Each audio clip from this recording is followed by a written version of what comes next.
All right, I am here today with my friend James Fell, and James, I was going to read. I saw your bio blurb, and then I thought, oh, it's one of those ones where it's actually understated, not over.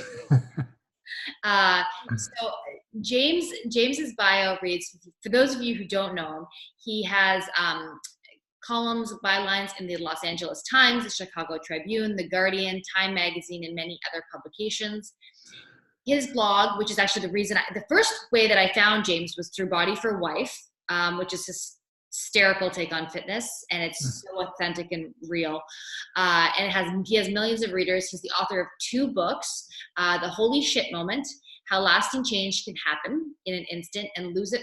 Oh, sorry. And How Lasting Change Can Happen. And then I am sorry, I'm having problems reading this. I thought the whole book was called The Holy Shit Moment. That's why.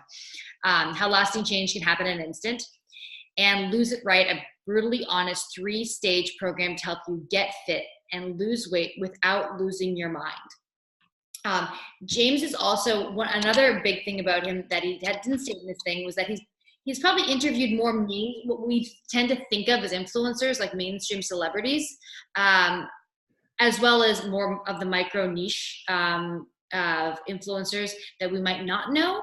And so I thought that was an interesting contrast. And also, not to mention, he's gone through a transformative experience and career change, which I think is courageous for anybody, but especially, when you're not right out of college trying to figure it out. So I'm excited to have you here today and get to know you. So let's start out by just so of all things you've done, where are you now? Well, how would you describe where you are with your life and your business? I'm going through another one of those transitions. So, at the age of 40 was the switch from, marketing executive with an MBA to becoming a writer. And now at the age of 50, after focusing on health and fitness for quite some time, I wanted to reach a broader audience as well as have a more lucrative speaking career. And I had been helping people in terms of motivating them to lose weight. That was my primary focus in health and fitness, was the motivational side of things. And I came to the realization that, losing weight is very challenging. If I can motivate people to do that, then I should be able to motivate them to do anything. And that was with this new book that was just published a couple of months ago, The Holy Shit Moment. It's about, the power of these lightning strike epiphanies, these sudden transformations that appear out of nowhere. And that is this latest transition is evolving from general health and fitness guy to more science-based motivational writer and speaker. So that's the big challenge for me right now, is evolving into, although I have public speaking experience, it's been smaller, more health and fitness oriented things. Now I'm really looking to do the big push into the motivational speaking game. That's great. And as you're speaking, I'm thinking, so anyone listening to this is going, so how do you start? So you obviously, you have a reputation mostly up until that point in the fitness health space. So when you're going to make a transition, how do you, you have to start somewhere. So where did you start? What was it? You just did some cold outreach and were to the people that already knew you in the fitness space and said, hey, I want to transition. Can you give me a shot? Or who was it that sort of opened the doors, and how did you figure out which doors to knock on? This was something that, I'm a moderately cautious guy when it comes to taking these big leaps. Having the MBA, you kind of strategically analyze things and plan it out, that you can have a rather ambitious, audacious goal, but it doesn't mean you just automatically leap in with both feet, which I didn't do that with my writing career either. So this was something that had been in the works for a couple of years, with first of all, the decision to write this book that was not a health and fitness book. And although there are health and fitness components to it, we decided to say that health and fitness is my competitive advantage. And I think, anyone who gets in shape or, takes better care of their body is going to be better off in life for everything else that they do. So we position that as a natural outgrowing of my background into expanding into broader areas. I started blogging more and more about more motivational things to show that I had knowledge beyond health and fitness, so that I began transitioning my brand that way. And then last fall, my website and my social media went through a major overhaul where it went from, shirtless James on my website and flashing the Body for Wife URL to kind of burying the Body for Wife stuff into the background a bit more, and getting professional photos with a shirt on and that kind of stuff.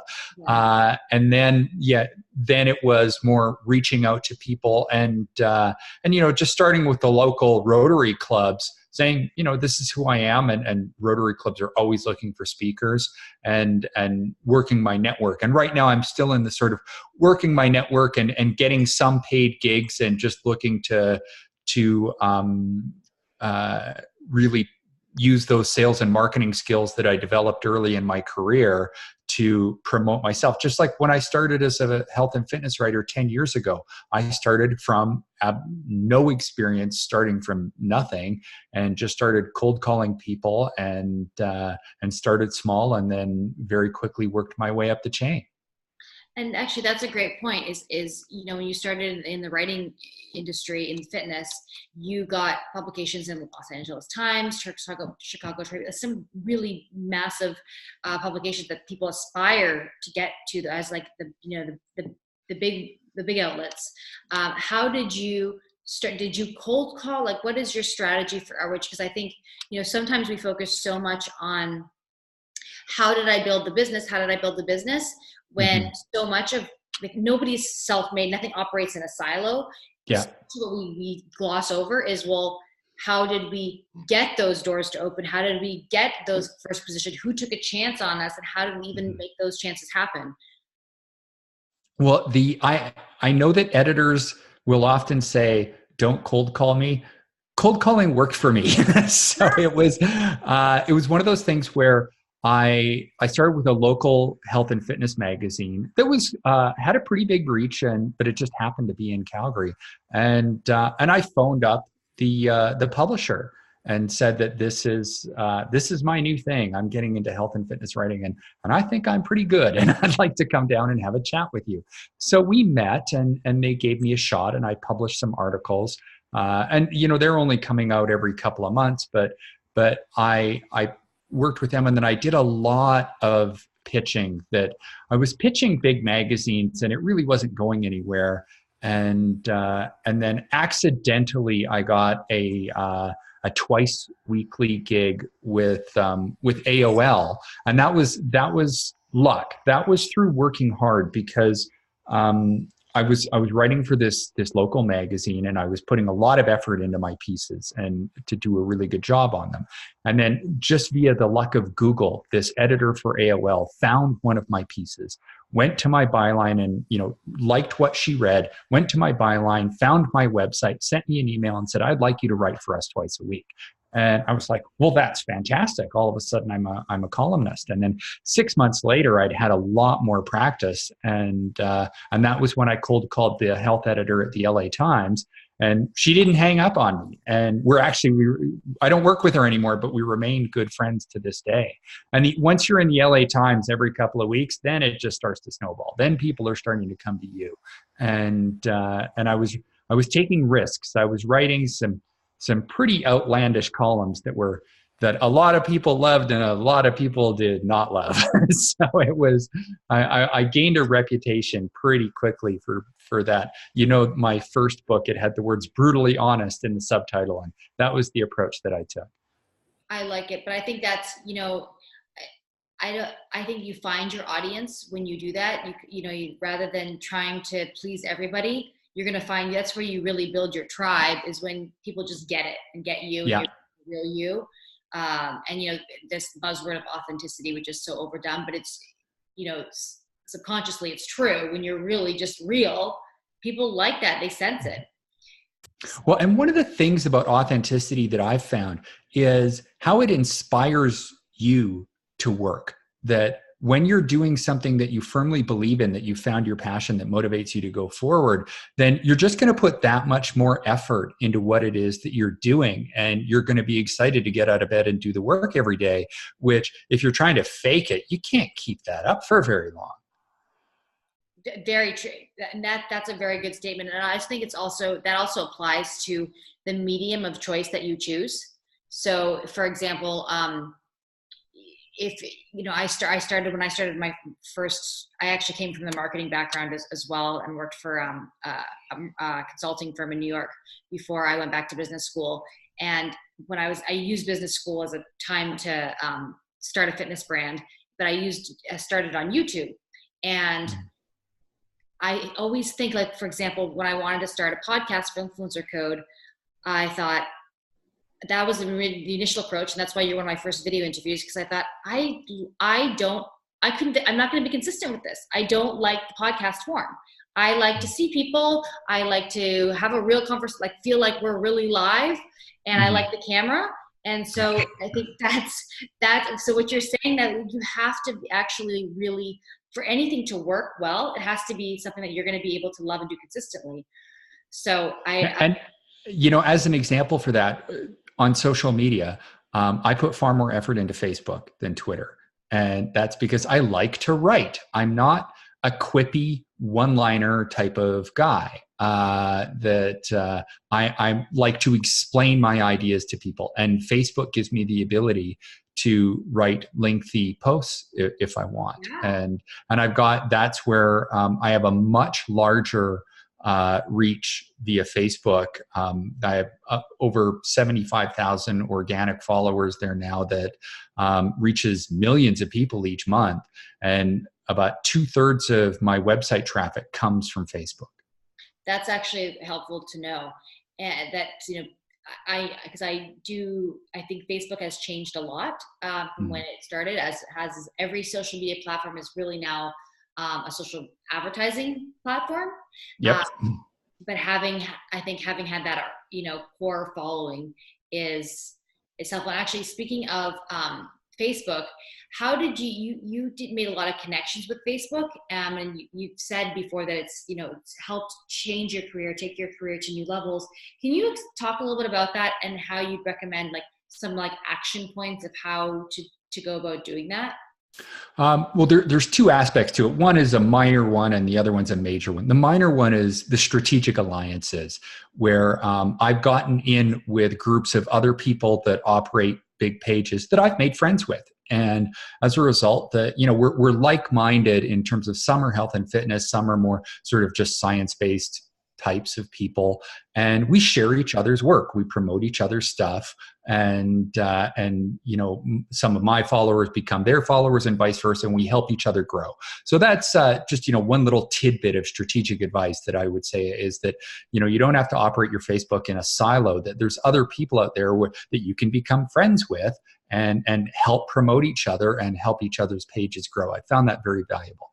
The major thing that's happened is that Facebook has given me tremendous insight into my readers, who they are, what their hopes and dreams are, what they need, what resonates. So and that's because I get a lot of comments on my posts, and I don't know that I still read all of them now, but I try to read all of them as much as possible, because people are pouring their hearts out in these comments, and I am learning about who these people are and what resonated with them and how to help them better. And they educate me as well. People don't just say, this is how I feel. They say this is what they know, as a way to educate other commenters, as well as educating me. Like, there's some really smart people that follow my page, and I'm just amazed at how much I've learned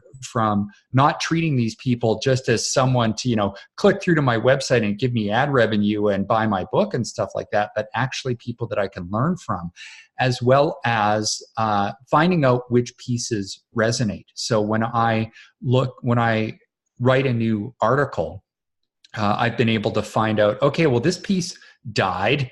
Why did it die? Why did nobody want to read it? And sort of conduct an autopsy on that. And other pieces will surprisingly just explode and get hundreds of thousands of readers. And I'm like, wow, that was amazing. What was it about that piece that really blew up? And how can I make that happen again? So I do spend quite a bit of time involved with my Facebook page, that has been very beneficial to me. But now we're starting to realize that social media has its downside too. And, I've been a bit of victim of that as well. Yeah. You want to explain a little bit about that? I know we're talking influencer marketing here, but I think it's worth talking a little bit about, like, you are an influencer in your space, and so you put yourself out there. And I know the public perception of influencers is that they're online personas, when I don't necessarily agree with that. I think it's anybody that has, you can have a massive social media following, but you don't necessarily have any influence. Which seems to be a lot of the case more. I think we do a lot of confusing reach with impact.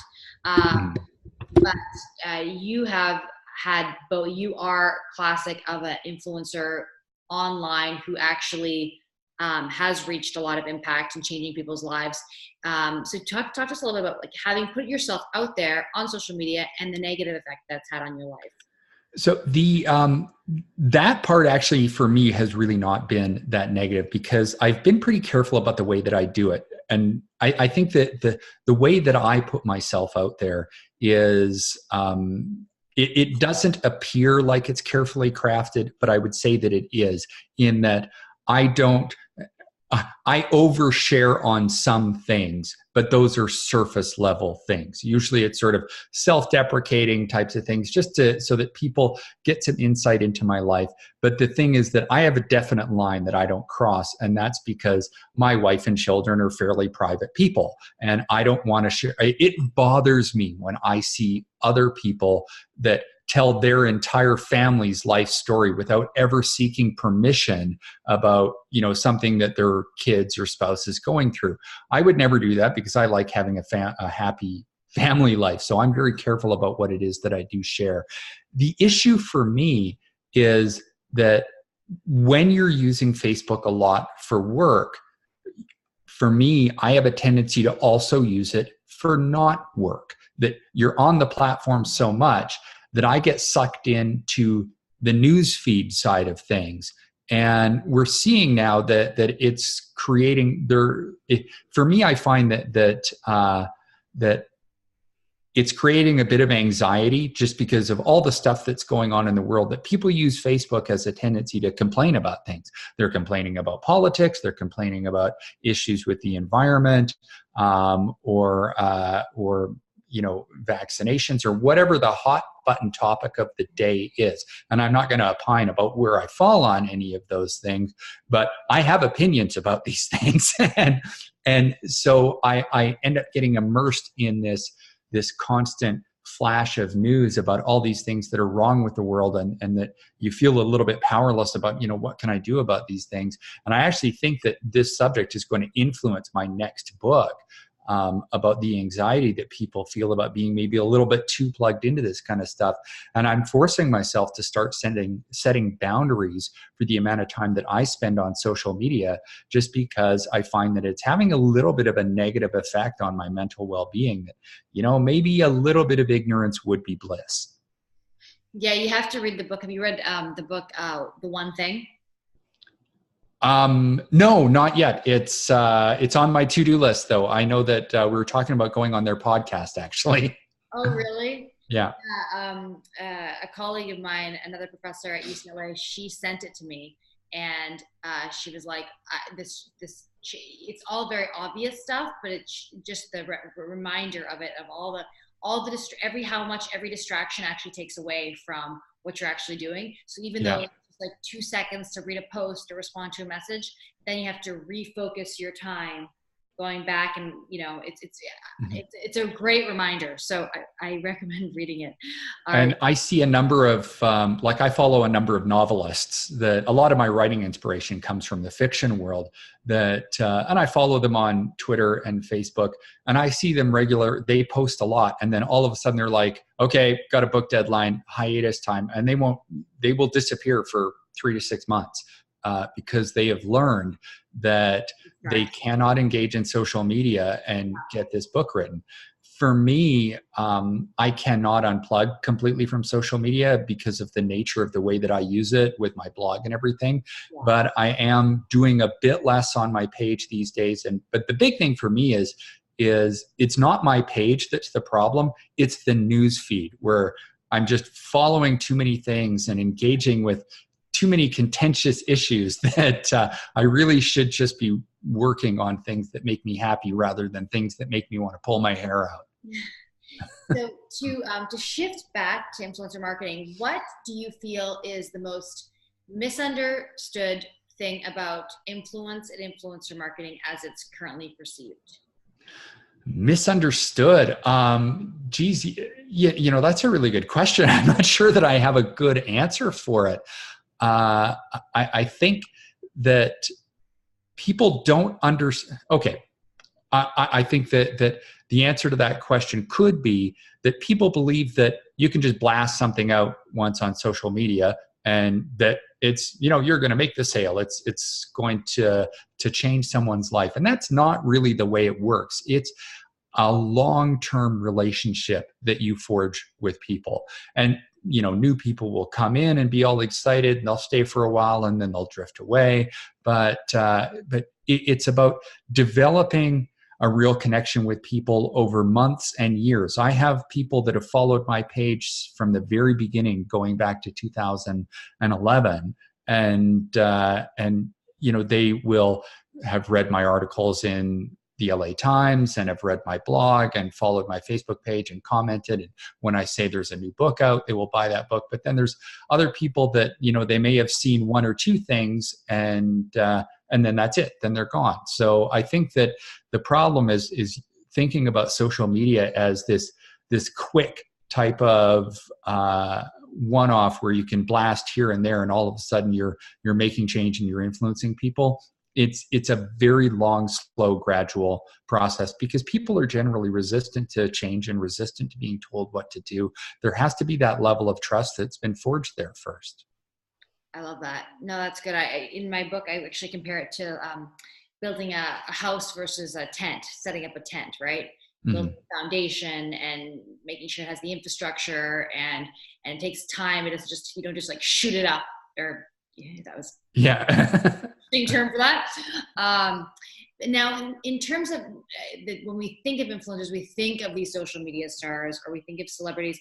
And the one question I did want to address, whether or not they have influence or not, you've interviewed some of the most mainstream, quote in quotation, stars to count everybody from, I think I saw Hugh Jackman and Cameron Diaz to astronauts like Chris Hadfield to KISS. How did you make the entries? Did you I know they were first different publications. So did you personally leverage the publication? How did you go about they've got gatekeepers and pay, time is honestly, I was in a unique position. When you have a column with the LA Times, a lot of it just falls into your lap. Say that, but you still had to, did you have to do the work to get, because for example, I know that I think that's a big part of influencer marketing is credibility, trust, and an influencer isn't just a person, it's a brand. So in that case, LA Times is the brand, is the influencer that you leverage. Yes. So I had been writing for them for a year and I was on my way to see a Rush concert and my favorite band. And I got this idea in my head that the drummer for the band is just considered one of the greatest drummers in the world, and he does these 3-hour shows. And I thought he must have a really awesome fitness regimen. Maybe I could interview him about that. And it was just one of those sort of audacious goals. And this is a guy that rarely does interviews because he's quite media shy. And I pitched it to my editor, and she said, "Yeah, sure, go for it." And this was 3 days before the concert, and the stars aligned, and I ended up getting 15 minutes with him before the show. And the article. Stars aligned. What does that mean? Did you reach out to him? Did you? I just Googled the band's management, and found an email address, sent them an email that was a carefully crafted pitch that said, I'm going to be at this show. I'm writing for the Los Angeles Times. I'd like to interview Mr. Neil Peart about his fitness regimen, how he trains to be able to perform like this on the road night after night. And she got back to me the next day saying, yes, I've talked to Mr. Peart. He's very interested to speak with you. And I was like, all right, cha-ching. That's a great example. And so that was the start of it. That was the first one. That it was kind of funny because the first interview that I did with a celebrity was somebody that I idolized, but I also knew that he was the type of person that didn't like hero worship. So I had to walk in there all sort of calm, cool, and collected and just focus on, do your job, get answers to your questions. Right. And as a result, it was good practice for later on when you're meeting these big name celebrities. It's like, I have a job to do. I have questions that need to be answered. Therefore, I'm just going to go in there and get answers to my questions, and I'm not going to geek out over this person. But really, after I started doing a few of them, then I just became known to publicists that, hey, this is a guy that writes fitness stories for celebrities for the Los Angeles Times. My celebrity that I represent has a new TV show or a new movie or a new, sort of hobby horse that they want to promote or whatever. And it becomes a bit of a quid pro quo that we would time it for the new movie, saying, okay, this movie launches on this date. A couple of days beforehand is when we'll have the article run. I interviewed Terry Crews. He has a big influence on Twitter. When he had a new movie coming out, Hugh Jackman, that was right before, I think it was one of the X-Men movies. Cameron Diaz was her new book, The Body Book. So usually it's a quid pro quo thing that we're trying to work with each other. I've done plenty of rock stars when they had a new tour to promote, that kind of thing. No, that's helpful because I think that's, when people hear these mainstream, like the question is not, once you start getting them, it's like you leverage, you get a reputation. But I think the biggest question is, well, how do you even start? How do you get in the door? So that helps, just not being afraid to like Google, figure out who the gatekeeper is and build a relationship, show that you actually really know them or, care more than just a generic template. And for me, I mean, being able to put Los Angeles Times interview request in the subject line, make sure they're going to at least read the email. And then that's the back step of like, so then how do you get the first publication? And I think those are always the steps, because we see you, everybody sees you or people at a certain level, they see you where you are now and they just assume it's always the like, well, yeah, but everybody starts from zero. Everybody has to start by knocking on a door or asking, trying to figure out where to begin. Moving on to one. So in terms of some of the different relationships, did any, and I like to ask everybody this, if you have to think about your career, either your fitness career, whatever you consider most poignant or most center of your focus career as it is now, what relationship has influenced you or been the influencer in your life that's really shaped more than anything in terms of opening doors? And when I say opening doors, I don't mean it doesn't have to, a lot of people will say, well, I've heard God and I've heard my kids, they inspire me, but I'm talking a little bit more. I mean, that's all wonderful and great. I'm glad that inspires everybody. But who's actually been tangibly like, here, I'm gonna throw a bone to you. I'm gonna make an introduction. Here's how to go. Something that in that vein. So the overwhelming answer to that question is going to be my wife. And it's not just because of, she inspires me to be a better man, which is true, but she was very supportive in a lot of different ways, including financially. And so at the age of 40, I decided that I, had a very well-paying marketing position. And my wife is a family physician, so she was doing well too. But I said, I want to be a writer. I think I can do this. I want to try this career, and if I don't try it, it's going to kill me. I said that if I don't take a stab at this, I'm going to die, because it's something that I wanted so badly. My marketing career was something that, I was good at it and it was okay, but it didn't get me really excited about my life. And she was like, okay, well, let's financially figure out how we can make this happen. And there was a transition. Again, I found a position that was 20 hours a week working as an executive director that allowed me to still make a decent income, because in the first couple of years as a writer, I was making very little. So I still was bringing in some pretty good money for a couple of years while working this part-time role. And then once that role ended, then I transitioned to full-time. And so she has continued over the past decade to work very hard to, even though I was having a lot of success as a writer is not the same as success as a marketing executive, financially speaking. Yeah. So, it is for some people, but for your average person, like my income never quite really recovered.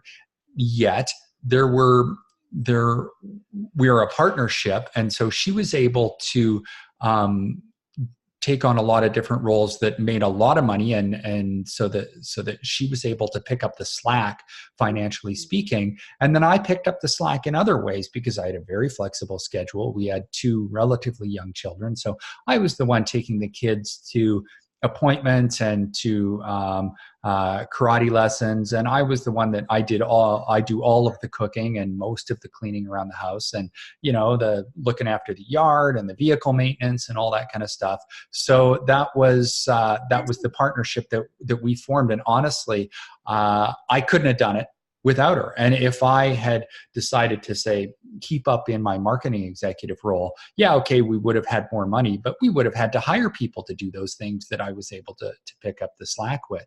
So she took a very vested interest in my success and helping me be successful that way. I love that. No, I think, and it's nice to own that it was very fortunate that you were able to have a partner that could do that. Because I think, and you also mentioned something about, being not just jumping into a new career, 2 steps. And I think that's a lot of the misconception that I hear. What frustrates me when I hear a lot of interviews with successful, business owners or leaders or whatever they are, is that it seems like a lot of the push in self-development is you just got to take a risk and jump off the bridge and then when you make it happen. And I don't necessarily agree with that. I think that the smartest people that are doing that are really, strategic in that, yes, take risks, but take calculated risk and develop the infrastructure and put it's not just an overnight, I just jumped and I left my job on Friday and on Monday I started this new career. Yeah. And there are a lot of people that it takes to help them There's a term for that, and I can't remember it, but I think it has something to do with the word Superman is in there somewhere. Where what we do when we hear about the people that quit their job on Friday and started this new entrepreneurial venture or what have you on Monday, and we're a tremendous success, we come to think, well, that's the way that it should be done. But what you don't see is the wreckage of the people that tried that and failed. We only hear about the ones that were successful. And for every one that was successful, maybe there was 99 others that crashed and burned.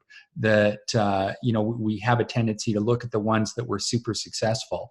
And for me, there was still risk involved. My income was cut in half, and it was not an upward move for me taking this part-time job, if I decided to go back to that career. So there were certainly risks associated with it. And then there were risks again when 2 years in, I decided, okay, well, this part-time job is done. I'm going to do this full-time. But it was still all looking at, all right, how can we continue to do this? And then there was more risk with saying, okay, I've become very well known in the health and fitness space. Now I'm branching out into the more motivational area. Will people take me seriously? Will they buy my book? Will they book me as a public speaker? So far, it seems as though, yes, they are buying my book. I am getting bookings as a public speaker, but I didn't know for sure a couple of years ago when we pitched this book that that was what was going to happen. Thank you. And then just, I know I wanted to respect your time.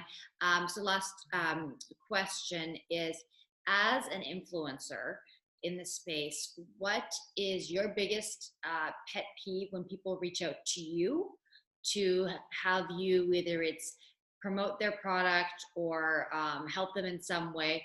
What advice would you give to other influencers or PR people or marketers that are reaching out to influencers that get inundated with opportunities and asks every day? Make sure it's something that I'm interested in. It won't take very much time on my website to figure out what it is that I like and what my position is. Like, I'm a very anti-pseudoscience type of guy. I don't believe in quick fix miracle cures or any of that kind of stuff. So if you come to me with some miracle superfood keto detox something, I'm just going to delete it. So, but if you show that you have spent even 10 minutes to figure out what I'm about and what it is that I like and what I'm interested in promoting and tailor it that way, then the likelihood of me responding positively to that goes way up. And here's another tip that I will give people is there's this one publicist that represents celebrities, and she often, I don't know how she got my phone number, but she found my phone number and she cold called me, and which is normally it's like, oh man, who's like, don't call me. But the thing is, I know that, again, cold calling worked for me because I was good on the phone. Well, this woman, she's good on the phone. But the thing is, these were good cold calls. She was really targeted. She knew me. She knew what I did. She knew that this client would be a good one for me. And she was fast. She said, I'm sorry to bother you on the phone, but I've got this client for the LA Times that I think you'd really like to write about. This is who they are, and this is what it's about. And I think, and it was fast. She didn't waste any time. And I was like, okay, send me an email and we can take it from there. So I was expecting the email to come in. Whereas other ones, it's so easy to just ignore their emails. So I know everyone says, oh, don't cold call me. That's, the way that I'm going to end up ignoring you. And yeah, sometimes it's going to backfire. But even, I love that. I just found that it works. The worst thing they can do is say no. Exactly. And I like that it was personal, sweet. It didn't take up a lot of your time, but she knew your work enough to know that. No, this has been great. Yeah. And then if you're going to have the audacity to cold call someone, you better be prepared. You better make sure that you're going to hit the mark and be doing them a favor so that they get over the hump of being annoyed with the fact that you cold called them. And if it's a really good pitch that's going to resonate with them, they'll forgive you pretty quickly. I'm going to give like that example. I'm writing that down. And one last question. So where can people learn more about you besides on the influencercode.com? So my home base is bodyforwife.com. I've kept that URL despite the growing out, just because Google loves my website so much. There's so many good inbound links that I thought, okay, well, even though I'm not necessarily so much in the health and fitness space, I'm still very happily married. So I'm going to keep bodyforwife.com. And Facebook and Twitter are both /bodyforwife. Okay, perfect. And you'll have to check out James's new book, The Holy Shit Moment, How Lasting Change Can Happen in an Instant. Got it. That's it. Thank you so much, James. That was awesome. And there was so many good nuggets in there. So thank you for your time. I know you have to be choosy about what you decide to do. So I appreciate that you took the time to do our first video. It was a pleasure for you, Amanda, anytime. Thank you. I'm going to turn off the recording right